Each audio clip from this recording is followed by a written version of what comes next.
داستان ایمان فروشوں کی قسط نمبر 289۔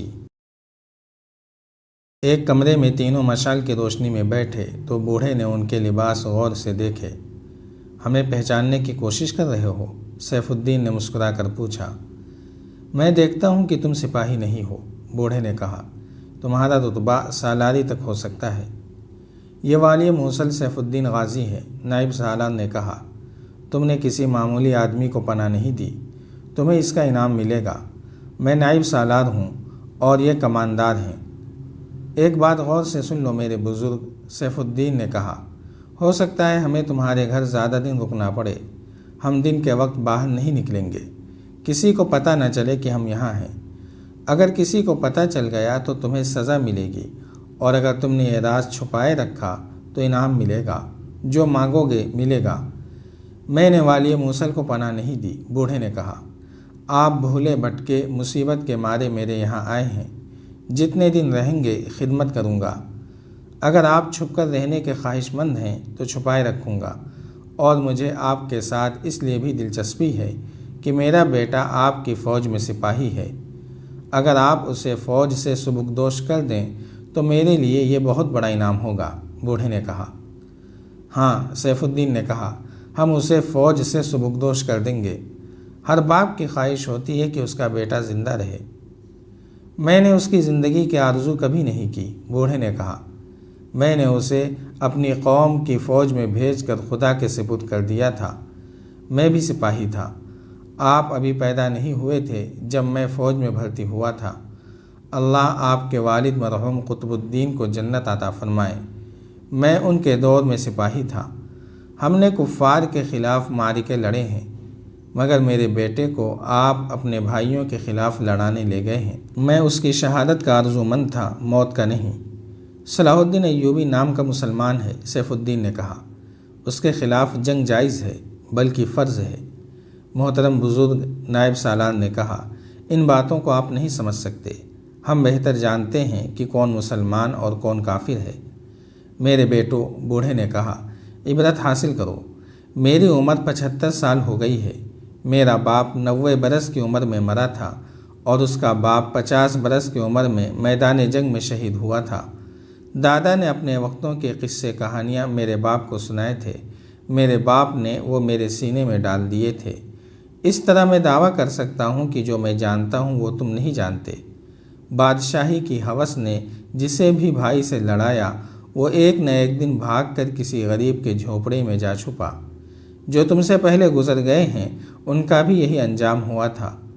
تمہاری 3 فوجوں کو صلاح الدین ایوبی کی ایک فوج نے پسپا کیا ہے، اور جس حالت میں پسپا کیا ہے وہ 2 دنوں سے دیکھ رہا ہوں۔ تمہارے ساتھ 10 فوجیں ہوتی تو وہ بھی اسی طرح بھاگتیں۔ جو حق پر ہوتے ہیں وہ فتح حاصل کرتے ہیں، اور جب انہیں شکست ہوتی ہے تو وہ بھاگتے نہیں۔ ان کی لاشیں میدان جنگ سے اٹھائی جاتی ہیں، وہ چھپتے نہیں۔ تم صلاح الدین ایوبی کے حامی معلوم ہوتے ہو، سیف الدین نے ایسے لہجے میں کہا جس میں غصے کی جھلک تھی۔ ہمیں تم پر بھروسہ نہیں کرنا چاہیے۔ میں آپ کا حامی ہوں، بوڑھے نے کہا۔ میں اسلام کا حامی ہوں۔ میں اپنے تجربے کی روشنی میں آپ کو یہ بتانا چاہتا ہوں کہ آپ نے اپنے بھائیوں کے دشمن کو دوست سمجھا، اور یہ نہ سمجھ سکے کہ وہ آپ کے مذہب کا دشمن ہے۔ آپ کی شکست کا سبب یہی ہے۔ آپ مجھ پر بھروسہ کریں۔ اگر صلاح الدین ایوبی کی فوج یہاں اچانک آ گئی تو آپ کو چھپائے رکھوں گا، دھوکہ نہیں دوں گا۔ اتنے میں ایک جوان اور خوبصورت لڑکی کھانا لے کر کمرے میں آئی۔ اس کے پیچھے ایک جوان عورت آئی، اس کے ہاتھ میں بھی کھانا تھا۔ سیف الدین کی نظریں لڑکی پر جم گئیں۔ وہ کھانا رکھ کر چلی گئیں تو سیف الدین نے بوڑھے سے پوچھا کہ یہ کون ہے؟ چھوٹی میری بیٹی ہے، بوڑھے نے جواب دیا، اور بڑی میری بہو، میرے اس بیٹے کی بیوی جو آپ کی فوج میں ہے۔ مجھے یوں محسوس ہوتا ہے جیسے میری بہو بیوہ ہو گئی ہے۔ اگر تمہارا بیٹا مارا گیا تو میں تمہیں بے انداز رقم دوں گا، سیف الدین نے کہا، اور اپنی بیٹی کے متعلق تمہیں کوئی فکر نہیں کرنی چاہیے۔ یہ کسی جھونپڑے میں کسی سپاہی کی دلہن بن کر نہیں جائے گی۔ ہم نے اسے اپنی زوجیت کے لیے پسند کر لیا ہے۔ میں نے نہ اپنا بیٹا بیچا ہے، نہ بیٹی کو بیچوں گا، بوڑھے نے کہا۔ جھونپڑے میں پل کر جوان ہونے والی بیٹی کسی سپاہی کے جھونپڑے میں ہی اچھی لگتی ہے۔ میں آپ سے ایک بار پھر درخواست کرتا ہوں کہ مجھے لالچ نہ دیں۔ آپ میرے مہمان ہیں، میزبانی کا ہر فرض ادا کروں گا۔ تم سو جاؤ، سیف الدین نے بوڑھے سے کہا۔ ہمیں تم پر بھروسہ ہے اور خوشی ہے کہ ہماری ریاست میں تم جیسے صاف گو اور بااصول بزرگ موجود ہیں۔ بوڑھا چلا گیا تو سیف الدین نے اپنے ساتھیوں سے کہا، اس قسم کے انسان دھوکہ نہیں دیا کرتے۔ تم نے اس کی بیٹی کو غور سے دیکھا تھا؟ اچھا موتی ہے، نائب سالار نے کہا۔ حالات ذرا بہتر ہو لیں تو یہ موتی اپنی جھولی میں ہوگا، سیف الدین نے مسکرا کر کہا۔ پھر چونک کر اپنے نائب سالار سے کہنے لگا، تم موصل کی خبر لو، فوج کو یکجا کرو، صلاح الدین ایوبی کی سرگرمیاں بھانپو اور مجھے بہت جلدی بتاؤ کہ میں موصل آ جاؤں یا کچھ دیر رکا رہوں۔ اور تم، اس نے کماندار سے کہا، حلب والوں کو بتا دو کہ میں کہاں ہوں، خود جاؤ یا کسی کو بھیجو۔ دونوں روانہ ہو گئے۔ سیف الدین جو شراب میں بدمست ہو کر حسین سے حسین تر لڑکیوں سے دل بہلا کر محل میں سونے کا عادی تھا، ایک کچے سے مکان کے فرش پر سو گیا۔ اس سے ایک روز پہلے کا واقعہ ہے کہ میدان جنگ سے ایک سپاہی بھاگا ہوا موصل کی طرف جا رہا تھا۔ وہ گھوڑا دوڑاتا تھا، رکتا تھا اور آہستہ آہستہ چلانے لگتا تھا۔ کبھی گھوڑا روک کر گھبراہٹ کے عالم میں ادھر ادھر دیکھتا تھا۔ وہ عام راستے سے کچھ ہٹ کر جا رہا تھا۔ معلوم ہوتا تھا کہ اس پر خوف طاری ہے اور اس کا ذہن اس کے قابو میں نہیں۔ ایک جگہ اس نے گھوڑا روکا، اترا اور قبلہ رو ہو کر نماز پڑھنے لگا۔ دعا کے لیے ہاتھ اٹھائے تو زار و قطار رو پڑا۔ وہاں سے وہ اٹھا نہیں، سر ہاتھوں میں لے کر بیٹھا رہا۔ یہ فوجیں جب سلطان ایوبی سے شکست کھا کر بکھری اور پسپا ہوئی تھیں، سلطان ایوبی کے کئی ایک جاسوس ان میں شامل ہو گئے تھے۔